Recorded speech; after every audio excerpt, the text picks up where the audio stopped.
Hey everyone, Zornar Rocks is here. Now, it has been a while since I made a video, and that always seems like to be the case. Every time I take a little bit of a hiatus, I always take a longer hiatus than what I want. But I've been dealing with a lot of personal stuff. My tripod is actually broken, which is probably why the camera might be off a little bit.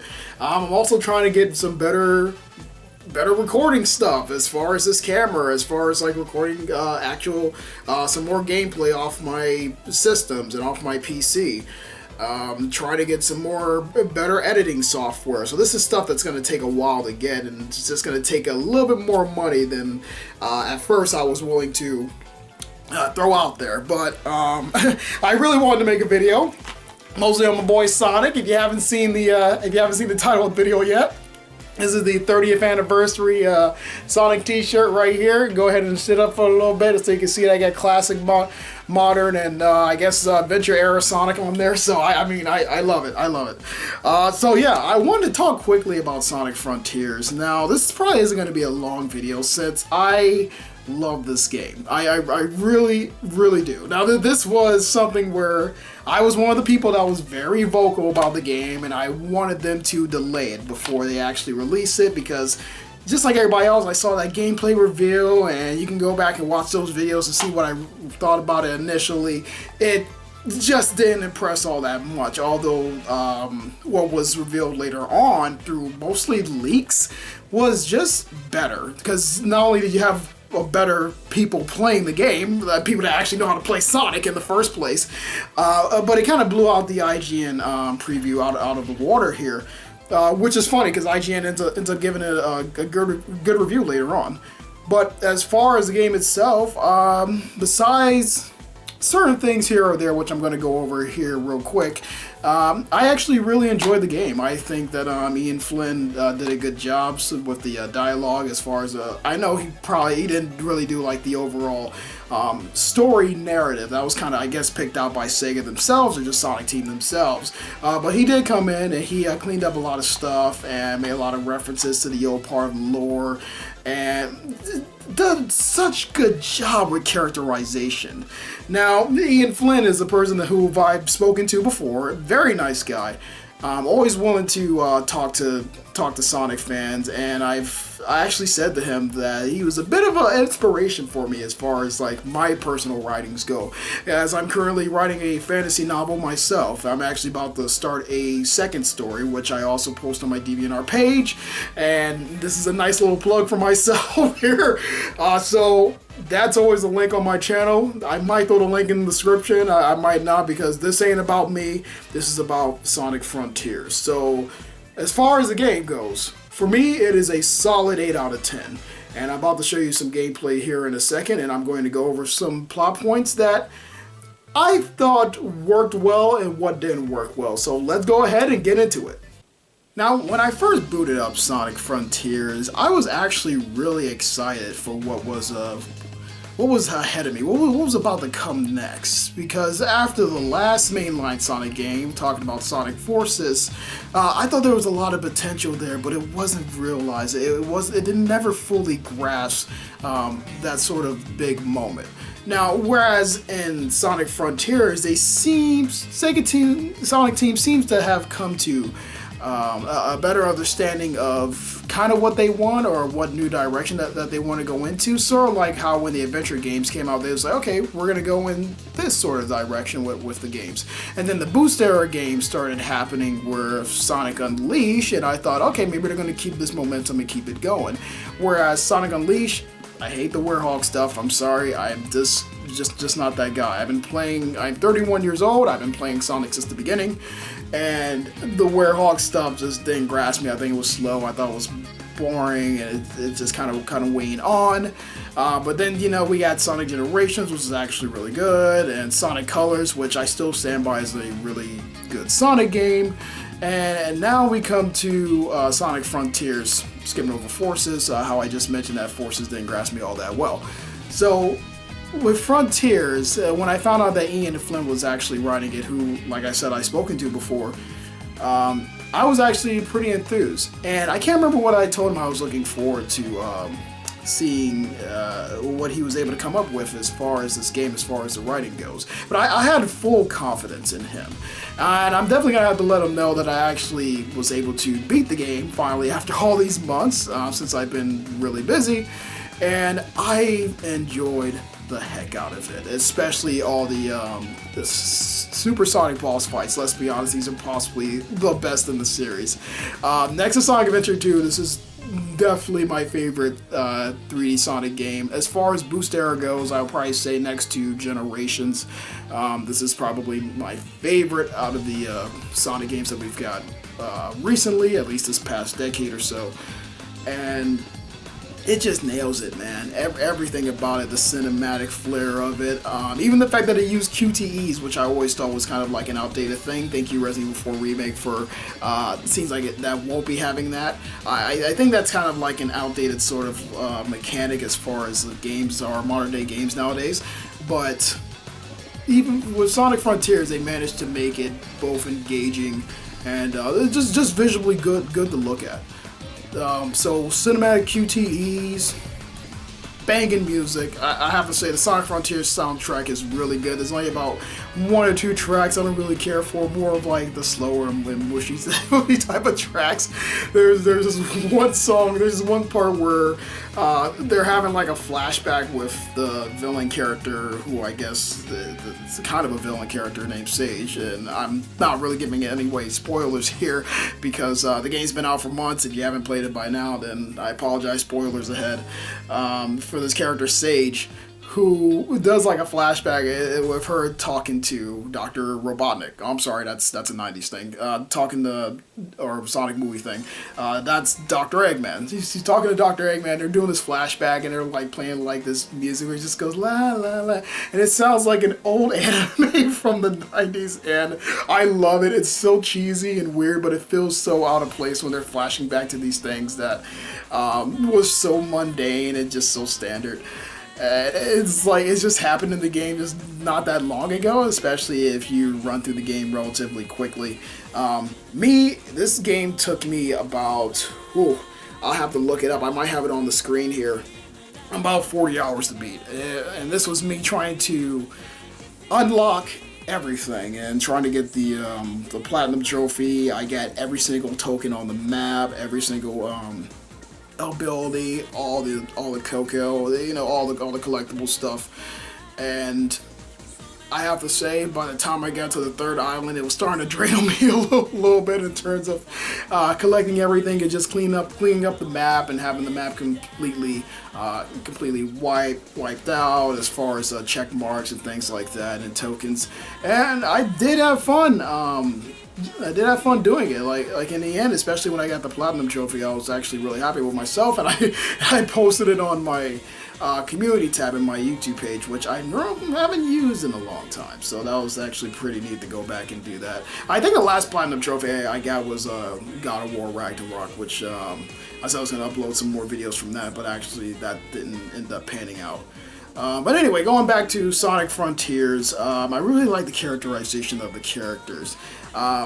Amy not being this sort of like Sonic obsessed fangirl anymore, him and Knuckles having this rivalry / friendship thing, still going on. It really feels like it was carried over from Sonic 3 and Knuckles, and they actually do have like a little flashback of Sonic 3 and Knuckles in here, which it was slightly different than what had happened in the game, and it was a little jarring kind of seeing that, but it's like, okay, no, we're gonna embrace what happened during the 8-bit era, and it's just like good. This is really what I like to see, especially the references back to the adventure titles, or even something like Sonic Lost World, which you wouldn't think that you'd hear from that. There's also references to characters that are currently in the IDW comic books, which are actually really good. I recommend. And what was even in the Sonic Boom universe, which sticks to Badger. So I guess they're sort of like bringing all the lore stuff together. So the whole thing about Sega actually hiring a lore master to try to keep everything together seems to be the case because it is, and it seems like it's definitely working out. I'm loving it so far. Of course, there's still some lore things that they're gonna have to clear up as far as like the Dark Gaia stuff from Sonic Unleashed and the Light Gaia stuff, and how does that fit into the Chaos Emeralds, since they're not ancient. Well, they are ancient, but they're mostly alien because you have these sort of like chaos looking creatures in the game, and it turns out that they're aliens and they're from a completely another world out there in space, and the game tries to throw all this stuff at you, just like, wait a second, this completely changes the lore of the Chaos Emeralds, at least from what I thought. We thought that it was just like, just ancient gems or whatever. Maybe the Echidna, they created them or something. I don't know. So it was actually cool to kind of get confirmation from that, but also realize like, hey, look, the Master Emerald has always been here. And so, if that's the case, where did the Master Emerald come from? I don't know. I would love to see him sort of clarify this. Tails as a character, Tails realizes that his faults, and it actually seems like Tails might separate from Sonic for a little bit. It's sort of trying to figure out what he wants to do, what type of hero he wants to become, and how he can become one without Sonic's, well, I wouldn't say influence, but without him constantly like watching his back, Hey, little bro. Feeling better? Yeah. This whole experience gave me a kind of clarity. When this is all over, I think I need to go it alone for a while. I can't grow into my full potential if I always fall back on you. If that's okay. You're free to go your own way. I guess you just grew up on me a little faster than I expected. Saying I outpaced you? Yeah, don't push it. It's sort of like, well, how they tried to do in the 90s with Tails' Adventure, where he was off on his own, doing his own thing. Was it Tails' Adventure or was it Tails Sky Patrol? One of those. I think Sky Patrol happens before he meets Sonic, and I think Tails' Adventure happens after or something. But it's pretty interesting how they try to fit all that in there. And are we going to get a spin-off with Tails at some point? Maybe some little mini game, maybe some side DLC with Tails. Now, there is definitely a DLC roadmap that's coming out for Sonic Frontiers, which is why it's still installed on my PlayStation, even though I actually put it in my backup system, since I don't want to take up room on the actual hard drive itself. But this is pretty interesting, and I actually want to see where they're going to go with Tails' characterization. As far as Knuckles, he seems like he's going back to his old iteration a little bit. Still a bit of a knucklehead, but got a heart of gold, and definitely have this little rivalry with Sonic, saying that, oh yeah, I could have done this, if I was Super Knuckles.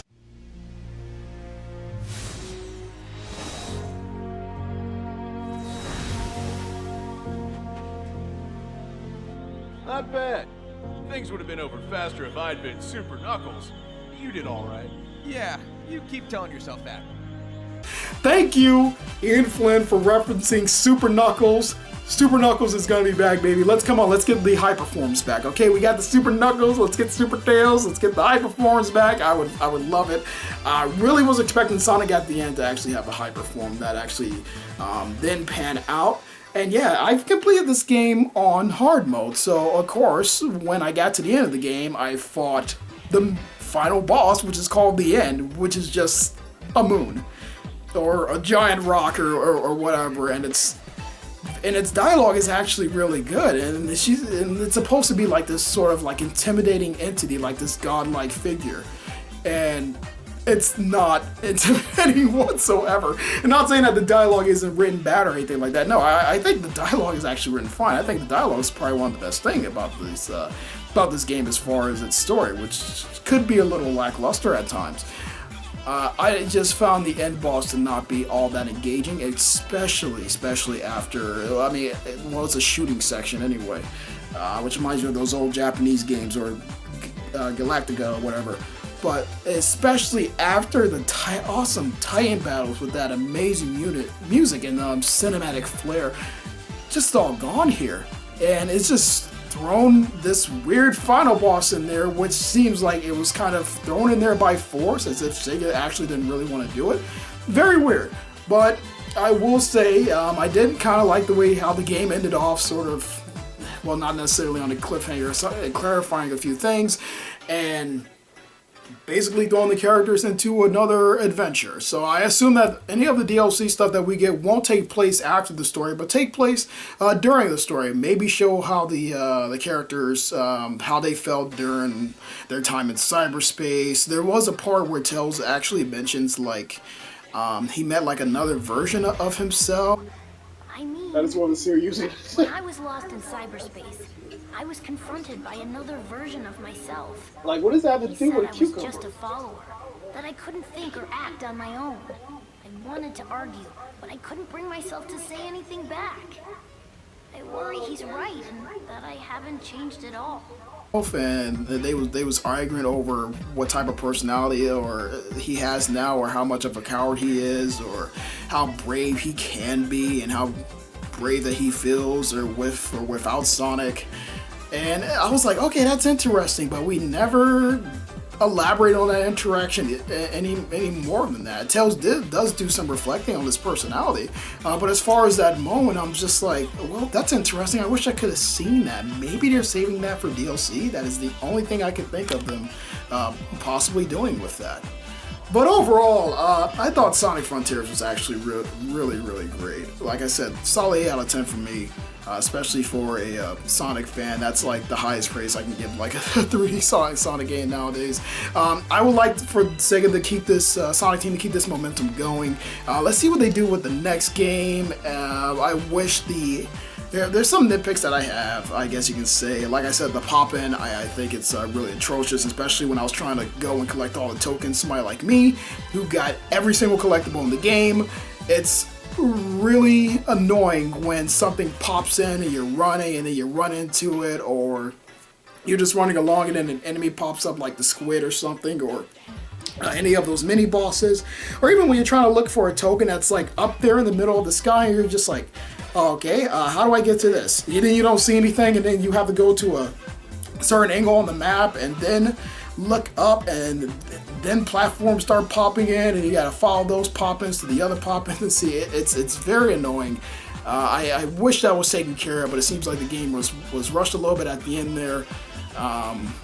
For Izuka, for even him to actually convince Sega to push this game back further, for it not to make it for the 30th anniversary is already a miracle within itself, but I can tell that Sega did not give them enough time to finish, and it definitely feels like it, especially towards the end. It has the Metal Gear Solid 5 sort of syndrome with that, where it feels like the game is slightly incomplete towards the end, and it's such a shame that that's the case. But it seems like a lot of DLC, unlike Metal Gear Solid 5, is actually going to clear some stuff up.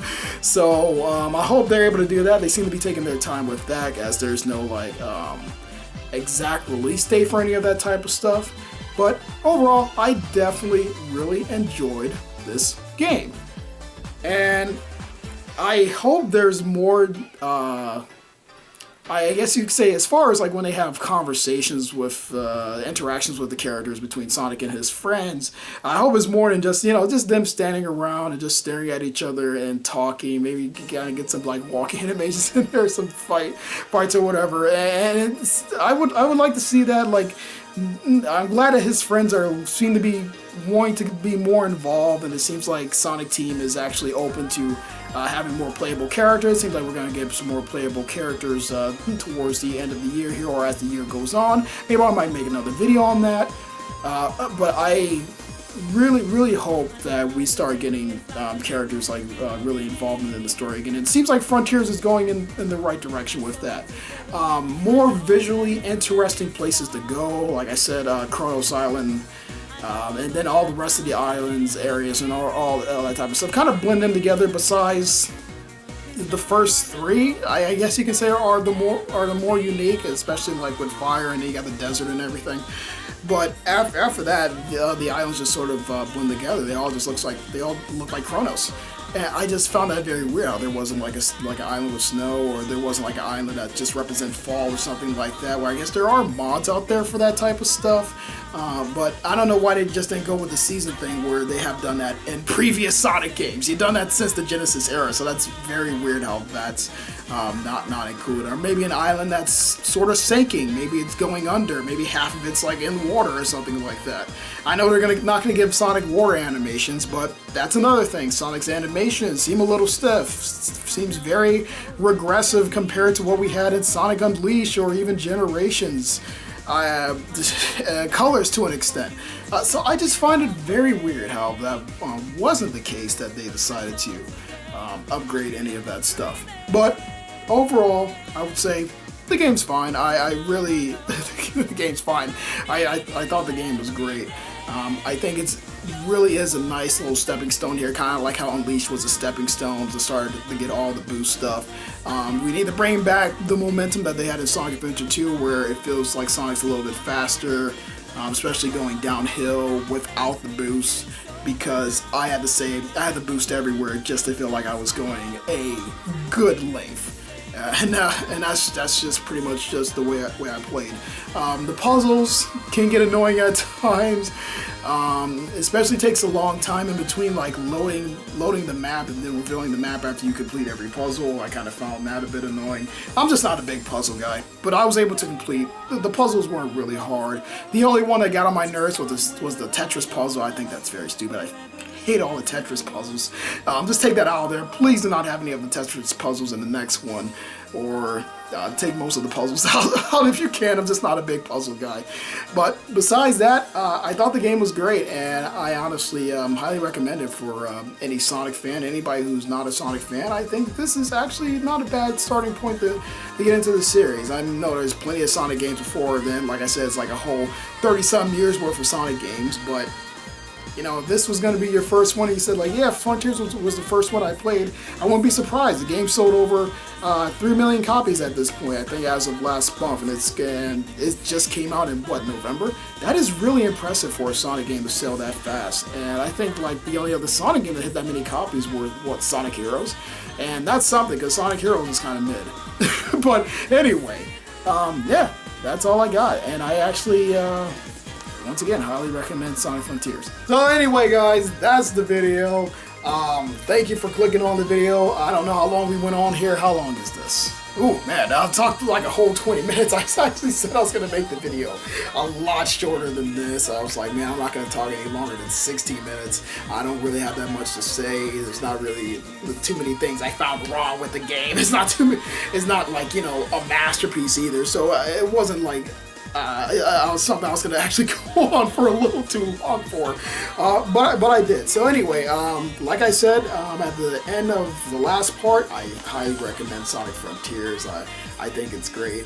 Sega, Sonic Team, you did a good job. Hey, look, let's keep this momentum going. I heard Azuka actually would like to make a Sonic Adventure 3. Please, please make my Sonic Adventure 3. I've been waiting for... I've been waiting for years for a Sonic Adventure 3, alright? What was it? 2001, 2002, I played Sonic Adventure 2. Jesus, man, come on. Now, it's time for a Sonic Adventure 3. And then after that, you don't gotta make any more adventure games. I would love for you to go back to the adventure era, but with all the lore and characters that we have accumulated over this time. Not everybody has to be thrown in there, but I mean, go ahead and bring Rouge back. Hey, bring back Cream the Rabbit for all I care. Give Amy and Knuckles and Tails something to do, rather than us just playing as Sonic. Bring Shadow back. You try to bring Shadow back in Sonic Forces, and his sections are the best sections in Sonic Forces. So, I mean, you can do this, even though he was just like a skin over like regular Sonic, but it is there. The character is there, and, you know, all these characters can be playable once again. So, yeah, but as far as this, as far as making this the foundation of your series going forward, this is a good foundation. And I'm just begging Sega, please don't leave this foundation, because you can build upon this. You can build upon it. You can put your house of cards on it, okay? This is a good, solid foundation for the next generation of Sonic games for the next 10 years or so, or how long it might take them to complete it. You put effort into this one, and this is what happens when effort pays off, okay? And as far as the DLC goes, we'll see how that is. Thank you guys for making some of the DLC stuff free. That's actually pretty good on you, considering what happened with Sonic Origins. And oh man, Sonic Origins Plus, whew, Let's see how that's going to be. I did not make a video on Sonic Origins. I didn't talk about Sonic Origins at all, but I have my opinion on that as well.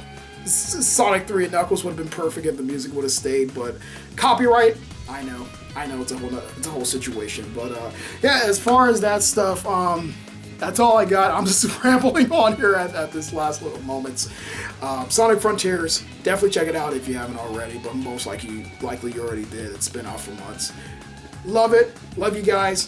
I actually have some more videos coming up here. I'm done with the Sonic Frontier stuff now. Just talking about personal stuff here. So if you don't want to hear about it, that's all I got. I'll catch you later. As far as any personal stuff here, yes, I'm trying to get a new camera, trying to get a new tripod, trying to get some new recording software for both my laptop as well as my consoles, and probably going to get a new gaming laptop here at some point. Some personal stuff in my life has been taking up a lot of things, but I'm doing well as far as finances, at least for right now. So we'll see how it goes. We'll see how it goes in the future. Hopefully this year, this is the year that I'm going to try to throw some more videos up on the channel, as well as post some stuff on my DeviantArt page. It's time for me to start getting back into writing my novels. And yeah, that's it. If we got some more stuff coming down the pipeline, it's mostly going to be some Kingdom Hearts stuff I'm going to throw up on the channel here. Square Enix isn't doing all that well, but we're going to keep the Kingdom Hearts stuff rolling. I still got some like compilation videos I want to make for Kingdom Hearts, and then I'm going to post some stuff from like the older Kingdom Hearts games in here as well, because can't really post too much from the latest one, which is Melody of Memory, and that's mostly because it's all copyrighted music. Okay, but that's it. That's all I got. I'll catch you guys in the next one. Sorry now, Roxas. Signing off.